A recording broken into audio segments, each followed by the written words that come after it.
Pernah mendengar istilah DevOps dan bertanya-tanya, sebenarnya apa sih teknologi ini? DevOps itu bukan sekadar tools, tapi cara pandang baru dalam mengembangkan aplikasi. Idenya sederhana, tim yang membuat software dan tim yang menjalankan software bekerja sama dalam satu alur yang mulus. Dulu, programmer menulis kode lalu melemparnya ke tim operasional, dan sering terjadi miskomunikasi. Sekarang, dengan DevOps, kedua tim berkolaborasi sejak awal, jadi produk lebih cepat rilis dan lebih stabil. Ini seperti membangun rumah dengan arsitek dan tukang yang bekerja bareng sejak gambar pertama, bukan saling lempar tanggung jawab. Di dalam praktiknya, aplikasi DevOps mengandalkan otomasi di hampir setiap tahap. Mulai dari menulis kode, menguji, sampai mengirim ke server, semuanya bisa berjalan otomatis lewat pipeline.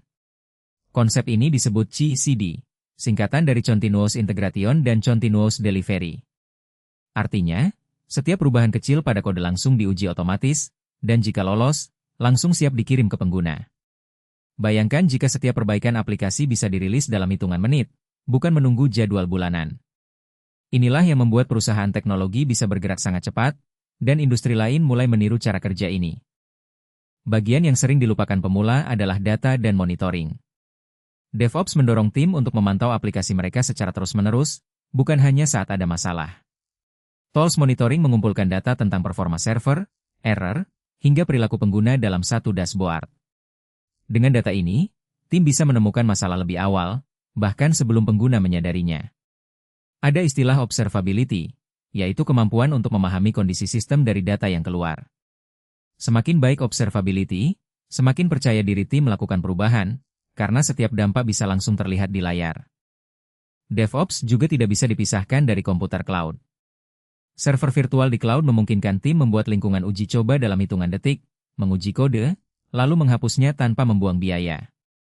Infrastruktur kini ditulis sebagai kode, jadi seluruh pengaturan server tersimpan rapi dan bisa diulang kapan saja. Kedepan, DevOps akan semakin dekat dengan kecerdasan buatan. AI bisa membantu mendeteksi pola kegagalan, menyarankan perbaikan, bahkan memperbaiki masalah kecil secara otomatis. Untuk kamu yang baru mulai, pelajari dasar Linux, Git, dan satu tools otomasi seperti GitHub Actions, lalu bangun proyek kecil-kecilan. Pada akhirnya, ekonomi digital modern menuntut kecepatan dan keandalan. DevOps adalah jawaban atas dua tuntutan itu sekaligus.